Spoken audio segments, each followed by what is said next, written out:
Hello everyone, I welcome you all on my YouTube channel. आज हम बात करेंगे इंटरव्यू का।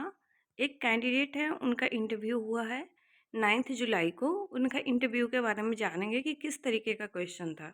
तो सबसे पहला क्वेश्चन आपसे इंट्रोडक्शन पूछा नहीं जा रहा है कि कोई भी पर्सनल इन्फॉर्मेशन नहीं चाहिए उन्हें। तो उन्हें यूजी के बारे में आपका पता है, आपका यूजी ईयर्स। तो वो बोलेंगे कि यूजी आपने जब भी किया हो, मतलब मान लेते हैं कि आपने 2020 में किया। तो यूजी आपने जो किया है उसके बाद से आप क्या कर रहे हैं, मतलब 2020 के बाद क्या कर रहे हैं। तो यदि आपने पीजी किया है तो आप पीजी के बारे में बताएंगे, यदि आप जॉब भी कर रहे हैं तो जॉब के बारे में बताएंगे, या डायरेक्ट जॉब कर रहे हैं तो जॉब के बारे में बताएंगे, या फिर आप प्रिपरेशन कर रहे हैं तो उसके बारे में बताएंगे। मतलब जो भी है वो आप अपना हिसाब से बताएंगे। उसके बाद से ही वो प्रोसीड करते हैं आपके क्वेश्चंस पे। तो इनसे भी पहला क्वेश्चन तो यही पूछा गया था। उसके बाद जो मेन क्वेश्चंस है उसके बारे में बात करते हैं कि क्या क्या पूछा गया। तो सबसे पहला क्वेश्चन था कि what is the difference between rotational intensity and cropping intensity. तो ये एक बेसिक से क्वेश्चन है, लेकिन जनरली इसमें लोग अटक जाते हैं, क्योंकि क्रॉपिंग इंटेंसिटी अलग से पूछो या रोटेशनल इंटेंसिटी तब तो जनरली बता देते हैं, लेकिन यदि डिफरेंस की बात किया जाए तो ऐसे जगहों पे कहीं कहीं पे प्रॉब्लम हो जाती है। तो छोटे छोटे जो टर्म्स हैं उसको एक बार देख के जाना है। ठीक है, तो rotational intensity and cropping intensity पूछा गया। दूसरा क्रिटिकल स्टेजेस ऑफ वीट पूछा गया। तो आपको वीट, मेज, शुगर केन, राइस, ये जो 4 क्रॉप्स है वो बहुत इंपॉर्टेंट है बिहार के पर्सपेक्टिव से। तो ये तो आपको करके ही जाने। उसके अलावा सारे जो क्रॉप्स हैं उसको एक बार सरसरी निगाहों से आप देख लिया कीजिए। फिर तीसरा क्वेश्चन है ग्लाइकोलाइसिस। इसमें ये जो पैनल का नाम बता दूं, ये जो पैनल है वो महानंदा है। तो महानंदा पैनल में जनरली पैनल मेंबर चेंज होते रहते हैं, लेकिन उस दिन मे भी कोई प्लांट फिजियोलॉजी के थे, क्योंकि प्लांट फिजियोलॉजी का out of the box questions आ रहे हैं। मतलब कि कोई एक हैं जो कि प्लांट फिजियोलॉजी के प्रोफेसर हैं। तो उन्होंने ग्लाइकोलाइसिस के बारे में पूछा। ग्लाइकोलाइसिस से फिर आगे चल के उन्होंने क्रेब्स साइकिल के बारे में पूछा, क्योंकि ग्लाइकोलाइसिस के बाद क्रेब्स साइकिल स्टार्ट होता है। तो क्रेब्स साइकिल के बारे में भी उन्होंने पूछा। उसके बाद बेसिक का एक क्वेश्चन है कि बीएओ का जो डिपार्टमेंटल ऑर्गेनाइजेशन है, बीएओ का ही नहीं, सिर्फ पूरा जो एग्रीकल्चर डिपार्टमेंट का जो ऑर्गेनाइजेशन डिपार्टमेंटल ऑर्गेनाइजेशन है बिहार गवर्नमेंट का, तो उसके बारे में आपको पता होना चाहिए कि विलेज लेवल पे क्या काम कर रहा है, फिर ब्लॉक लेवल पे क्या, फिर डिस्ट्रिक्ट लेवल पे क्या, और उसके बाद फिर कौन से मतलब कि अथॉरिटीज़ हैं जो कि उसके ऊपर स्टेट लेवल पे काम कर रहे हैं। तो ये आपको पता होना चाहिए अच्छे से। उसके बाद जो क्वेश्चन पूछा गया, देखो काफ़ी सारे क्वेश्चंस पूछे गए हैं कि पार्थेनियम स्टेरोस्पोरस के बारे में, जो वीड है उसके बारे में पूछा गया।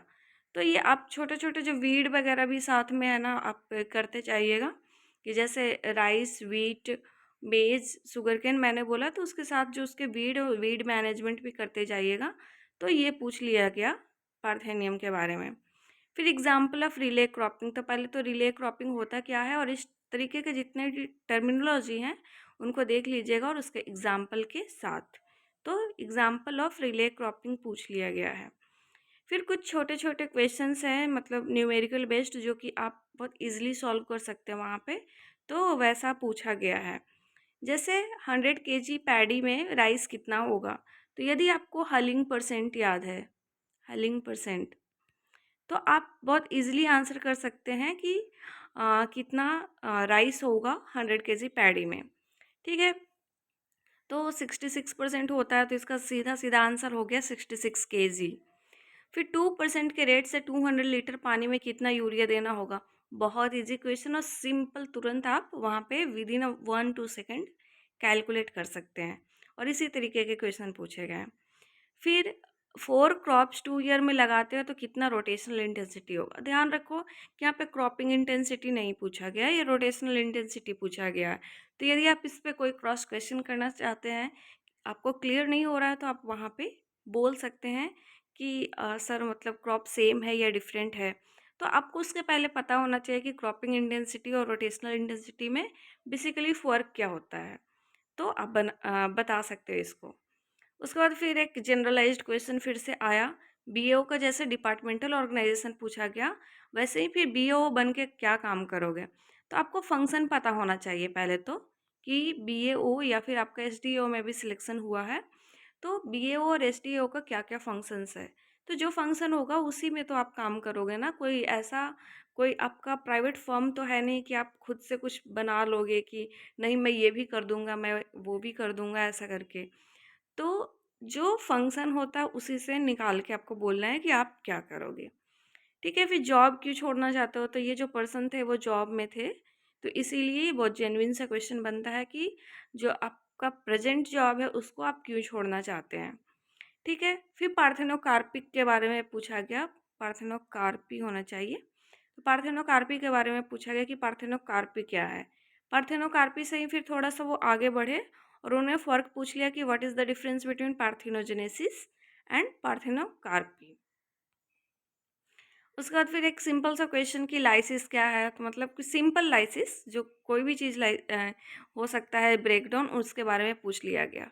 ठीक है? उसके बाद फिर जो एचआर लिखा हुआ है मतलब कि जो चेयरमैन मेंबर थे आई थिंक, उन्होंने कमेंट किया कि अच्छा हुआ, बहुत अच्छा हुआ। तो ये पॉजिटिव कमेंट यदि आपको आते हैं तो बहुत अच्छी बात है। उसके बाद फिर किसी ने पूछा होगा या फिर भूल गए होंगे कि लिनसीड में जो फ्लेक्स निकाला जाता है लिनसीड प्लांट से, तो प्लांट के किस पार्ट से फ्लेक्स को निकाला जाता है? तो ये है ओवरऑल क्वेश्चन। तो आप देख सकते हो कि इसमें कुछ भी ऐसा नहीं है जो कि बिल्कुल बताने जैसा नहीं है। मतलब इसको आप ईज़िली बता सकते हैं, लेकिन फिर भी आपको एक बार अच्छे से बेसिक्स का नॉलेज होना चाहिए क्योंकि ये जितने ईज़ी दिखते हैं उतना वहाँ पे जाने के बाद पैनल मेंबर के सामने वो ईज़ी होते नहीं हैं। तो एक बार अच्छे से आप सारा कुछ रिवाइज़ कर लीजिए, ख़ास करके एग्रोनॉमी क्योंकि आप एग्रोनॉमी सब्जेक्ट से देने जा रहे हैं। उसके बाद फिर सॉइल साइंस क्योंकि सॉइल साइंस उससे रिलेटेड है। उसके साथ-साथ ही एग्रोनॉमी का जो मैंने क्रॉप बताया 4 क्रॉप, उसका वीड मैनेजमेंट, उसका पैथोजेंस और इंसेक्ट पेस्ट, ये साथ में देख लीजिएगा क्योंकि इससे पूछे जा रहे हैं। ठीक है? तो इंसेक्ट पेस्ट और ये जो पैथोजेंस है इसका भी मैनेजमेंट एक बार साथ ही साथ आप देख के जाओ क्योंकि इस पे भी क्वेश्चन पूछे जा रहे हैं। और मैंने पहले भी बताया कि मास्टर्स यदि आपने किया हुआ है, तो मास्टर्स का में आपका जो थीसिस है उसको एक बार अच्छे से पढ़ के आप जाइए क्योंकि उससे क्वेश्चंस बन सकते हैं। यदि आप जॉब में हैं तो आपको जॉब रिलेटेड जो आपका जॉब प्रोफाइल है वो अच्छे से पता होना चाहिए कि आपका जॉब रोल क्या है, किस टाइप का जॉब करते हैं, तो उसके बारे में और उस ऑर्गेनाइजेशन के बारे में भी अच्छे से पता होना चाहिए।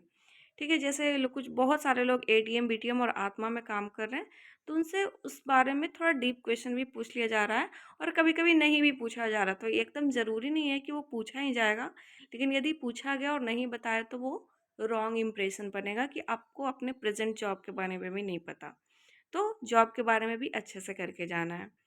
यदि वीडियो पसंद आया तो प्लीज़ इसको लाइक शेयर और सब्सक्राइब करो ताकि आपको सबसे पहले नोटिफिकेशन मिले अपकमिंग वीडियो का। Thank you so much.